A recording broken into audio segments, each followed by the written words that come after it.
Hello everyone, welcome back to the channel. তো বিষয়টা সেটা হচ্ছে কি, আজকে আর লাইভে বসতে পারলাম না। তার কারণ হচ্ছে গিয়ে এক রাত জাগলে তার একটা রেস থাকে, সেটা তো বোঝাই যাচ্ছে। এবং আজকে সন্ধ্যাবেলার ওই আকস্মিক বৃষ্টি, যদিও সারাদিনই মেঘলা ছিল, এবং ছেলেকে পড়তে দিতে গিয়ে ফেরার সময় বাপ ছেলে দুজনেরই পুরো বৃষ্টিতে ভিজে বাড়ি ফেরা। তো সেই জন্য শরীরটা একটু ডাউন, সেই জন্য আর লাইভে বসলাম না। তো তোমরা তো অনেকেই আপডেটের জন্য অপেক্ষা করে থাকো, তো সেই জন্যই আর কি এই ছোট্ট ভিডিওর মাধ্যমে কিছু আপডেট তোমাদেরকে দিয়ে দিই। মেন যেটা বিষয় সেটা হচ্ছে গিয়ে, গতকালকেই তো আমরা জানতে পেরে গেছিলাম লাইভ চলাকালীনই যে জিকসান, বিভিন মোহনান সবাই কেরালার সঙ্গে প্রিসিজন করতে থাইল্যান্ড চলে গেছে। তো বিষয়টা সেটা হচ্ছে গিয়ে, এর পরেও হয়তো অনেকে বলবে যে প্রিসিজন থেকেও অনেক সময়, প্রিসিজনের পরেও অনেক সময় প্লেয়ার এসছে, প্লেয়ার অন্য ক্লাবে সাইন করেছে বা কিছু, কিন্তু আমাদের ইন্ডিয়ান ফুটবলে সেরকম নজির বোধহয় খুব একটা নেই। সেটা বিদেশি ফুটবলে হতে পারে। নেইমারের ক্ষেত্রে আমার মনে আছে এশিয়া ট্যুর এসেছিল নেইমার বার্সেলোনার সাথে, কিন্তু তারপরে প্রিসিজন সেরে যখন ফেরে এবং গিয়ে পিএসজিতে সাইন করে। তাও বিভিন মোহনান চুক্তি শেষ হয়ে গেছিলো, কন্ট্রাক্ট এক্সটেনশন না করেই কি কেরালার সঙ্গে প্রিসিজন চলে গেল? সেরকম তো নয়। আর জিকসানের ক্ষেত্রেও একটা হিউজ খরচা জিকসানের জন্য লাস্ট ইয়ারও কেরালা করেছিল ওর চোটের কারণে। এবং যেইভাবে ওর বিক্রির জন্য দর হেঁকেছে, ওর ট্রান্সফার ফি হিসাবে দর হেঁকেছে প্রায় 3 কোটি টাকার আশেপাশে শুনছি, যেহেতু ওর তো কোনো এক্সিট ক্লজ ছিল না। তো সেটা কতটা কোন ক্লাব ম্যাচ করাবে বা কতটা কি করতে পারবে, এই নিয়ে যথেষ্টই সন্দেহ আছে। তো আমার মনে হয় না যে জিকসান, বিভিন মোহনান এদেরকে নিয়ে আর যদি আমরা নতুন করে কথা বলি, মনে হয় না যে সেটা ঠিক হবে বলে। আমার তো অন্তত মনে হয় না। তো এদেরকে নিয়ে আজকের পর আর আমি অন্তত কথা বলছি না। তো কথা তো লাগবে, বলতে হবে, কারণ হচ্ছে গিয়ে সিডিএম পজিশন এবং সেন্টার ব্যাক পজিশন তো ডেফিনেটলি ইস্টবেঙ্গলের প্লেয়ার চাই। এই পজিশনে যদি প্লেয়ার না আসে, এত ভালো টিম করেও কিন্তু ইস্টবেঙ্গলকে তো সাফার করতে হবে। তো কানেকশন তো কিছু কিছু শোনা যাচ্ছে, যেরকম আগের দিন তোমাদের প্রণয় হালদারের কথা বলেছিলাম, সেই কানেকশানটা এখন অবধি স্টিল লাইভ শুনতে পাচ্ছি প্রণয় হালদারের কানেকশান নিয়ে। তবে এক্স্যাক্টলি যে মানে খুব কিছু প্রগ্রেস বা ডিলটা হচ্ছেই এরকমটা কোনোটাই বলার জায়গা না। আমি জাস্ট প্রবাবেল কানেকশানের কথা তোমাদের বলছি। শ্রীনিধির একজন প্লেয়ারের সঙ্গে, আই লিগের প্লেয়ারের সঙ্গে কথা হচ্ছে, যদিও নামটা আজকে বলছি না, আরেকটু জায়গাটা যদি কংক্রিট কিছু পাই তাহলে নিশ্চয়ই তোমাদেরকে বলবো। যার মার্কেট ভ্যালু প্রায় 1 কোটি টাকার কাছাকাছি, শ্রীনিধির ফুটবলার, সিডিএমের ফুটবলার। এবং সেন্টার ব্যাকে তো আলেক্স সাজির বিষয়টা তো একটু ডাইসি হয়েই রয়েছে। হায়দ্রাবাদ ওকে পেমেন্ট করে দিয়েছে, কিন্তু আমার যেটা মনে হয় সেটা হচ্ছে গিয়ে, যদ্দূর আমার ধারণা, যে সাহিল টাবোরা তো ফ্রি প্লেয়ার, পাঞ্জাব তো সাহিল টাবোরাকে ছেড়েই দিয়েছে।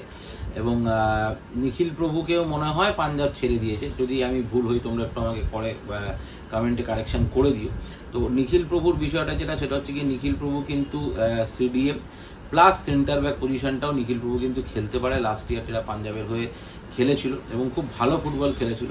তো আমার মনে হয় যে ইস্টবেঙ্গল যদি এখন আই লিগ থেকে কোনো প্লেয়ার নেয় সেটাও ঠিক আছে। এবং যদি কোনো দিক না ভেবে, নিখিল প্রভুর সঙ্গে তো এনকোয়ারি করেই ছিল, নিখিল প্রভুর সঙ্গে বেশ কিছু কথাবার্তা একটা সময় হয়েও ছিল, কোনো দিকে না ভেবে চোখ কান বুঝে যদি নিখিল প্রভুকে যদি মানে ইস্টবেঙ্গল ইমিডিয়েট তুলে নেয়, তাহলে আমার মনে হয় সব থেকে বেস্ট অপশান হবে এই মুহূর্তে দাঁড়িয়ে যে সমস্ত সিডিএমরা রয়েছে, সেটা বেস্ট অপশান হবে। এবং প্যারালি যদি সাহিল টাবোরার কথাও আমি বলবো, সাহিল টাবোরাকেও যদি পেতো তাহলে হয়তো খুব ভালো হতো। মানে নিখিল প্রভু, সাহিল টাবোরা, এই দুটো প্লেয়ারও যদি হতো, বা শ্রীনিধির প্লেয়ার যদি আসে, তাহলে নিখিল প্রভু আর শ্রীনিধির সেই প্লেয়ার, তাহলে সেরকম যদি হয় তাহলে খুব ভালো হয়।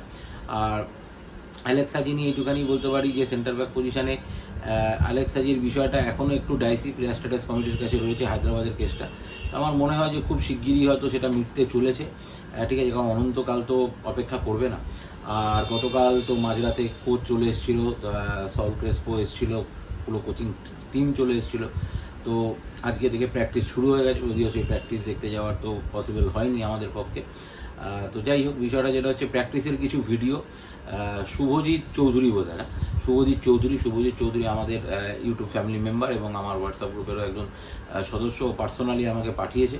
তো থ্যাঙ্কস টু শুভজিৎ। তো সেগুলো আমি একটুখানি দিয়ে দিচ্ছি এই ভিডিওর মধ্যেই, সেগুলো প্র্যাকটিসের কিছু ভিডিও, যারা অনেকেই দেখতে পাওনি, এর মাধ্যমে যতটুকু আমাকে পাঠাতে পেরেছে ততটুকু আমি সেটা দিচ্ছি, তোমরা একটু দেখে নাও, আশা করি ভালো লাগবে। তবে যেটা বিষয় সেটা হচ্ছে গিয়ে, সায়ন বিষ্ণু তো ছিলই, আমি দেখলাম প্র্যাকটিসের আমান সিকেকেও দেখা যাচ্ছে। তো আমান সিকেকে নিয়েছে, ঠিক আছে, নাসিবকে নিয়েছে, নাসিব ওকে প্র্যাকটিসে টেনেছিল, আচ্ছা। তো নাসিবকেও বোধহয় প্র্যাকটিসে দেখা যাচ্ছে, ঠিক আছে। এবং গোলকিপার হিসাবে দেবজিৎ তো জয়েন করেইছে, আমাদের গিল তো ছিলই, প্রত্যেকান গিল, এবং কামারুদ্দিনকে দেখতে পেলাম গোলকিপার হিসেবে প্র্যাকটিস করছে। কামারুদ্দিনের হাইটটা কিন্তু দুর্ধর্ষ, ফিজিক্সটাও কিন্তু দারুণ। তো কমলজিৎকে দেখা যায়নি এখনও, বেস্ট অফ লাক। তো এটুখানি বলতে চাই, থার্ড গোলকিপার হিসাবে যদি কামারুদ্দিনের কথা ভাবে, প্রমিসিং গোলকিপার, দুর্দান্ত ফিজিক এবং দুর্দান্ত হাইট। তো আমার মনে হয় খুব ভালো থিঙ্কিং এটা হচ্ছে। আর সর্বোপরি কার্লোস কুয়াদ্রাতের ওপরে তো ভরসা রয়েছে।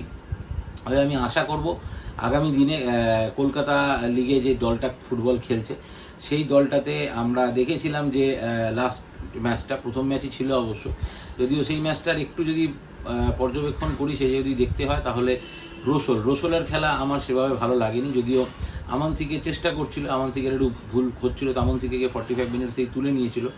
এবং আমি বলতে চাই যে রোসলের জায়গায় যদি বিজয় মুর্মুকে যদি রোসলের জায়গায় একটু সুযোগ দেওয়া হয়, বিশেষ করে বাঙালি ছেলে, ভালো খেলে।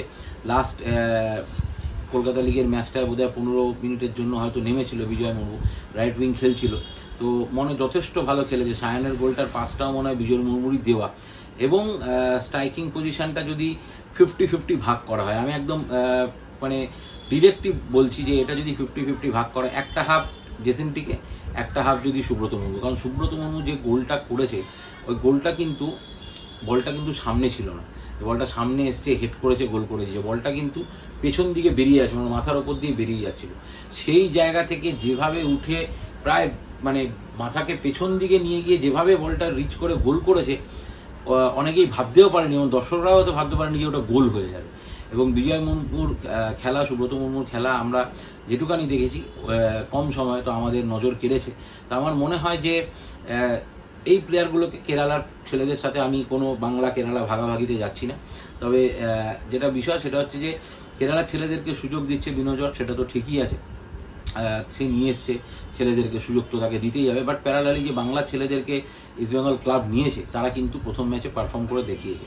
তো তাদেরকেও যদি সুযোগ দেয়, চলো 50 এদিকে 50 ওদিকে, মানে একটা হাফ এদের একটা হাফ ওদের, এবার যদি সুযোগ দেয়, আমার মনে হয় ইস্টবেঙ্গল আরও অনেক ভালো ফুটবলার পাবে। ঠিক আছে, সুব্রত মুর্মু, বিজয় মুর্মু, এরা কিন্তু আউটস্ট্যান্ডিং ফুটবলার, এরা কিন্তু ভবিষ্যতে নিজেদের ছাপ রাখবে, এটা বলি আজকে বিশ্বাস করছি। এখন বলছি তার কারণে এটা ছাপ রেখেছে। যদি এরা নিজেদেরকে প্রমাণ করতে না পারে, কথা দিচ্ছি তোমাদেরকে, এদেরকে নিয়ে কথা বলবো না। বাট সুযোগটা তো দিতে হবে, প্রপার সুযোগ দিতে হবে, যে প্লেয়ারকে আমরা নিয়েছি। ঠিক আছে, তো এইটুখানি বলার ছিল আজকের মতো। তো এই ছোট্ট আপডেটগুলো তোমাদের সঙ্গে শেয়ার করলাম, আশা করি তোমাদের ভালো লাগবে। কোনো দিন নিজেরা প্র্যাকটিসে যাব, সেই ব্লগ ভালো করে দেওয়ার চেষ্টা করব। বাট আপাতত বাকি অনেকগুলো প্লেয়ার আসার আছে। 6 ফরেনারের অ্যানাউন্সমেন্ট হয়তো খুব তাড়াতাড়ি হবে। আর প্র্যাকটিস শুরু হয়ে গেছে যখন, আমার মনে হয় আগামী 10 তারিখের মধ্যে টোটাল স্কোয়াড যেটা হবে, টোটাল স্কোয়াড যেই জায়গাগুলো এখনও গ্যাপ রয়েছে, সিডিএম, সেন্টার ব্যাক এবং 6 ফরেনার, এই সমস্ত কিছু ফিল আপ এর অ্যানাউন্সমেন্ট হয়তো আগামী 10 তারিখের মধ্যে তোমরা পেয়ে যাবে, এবং সমস্ত প্লেয়ারও হয়তো আগামী 10 তারিখের মধ্যে চলে আসবে। তো আজকে এইটুখানি।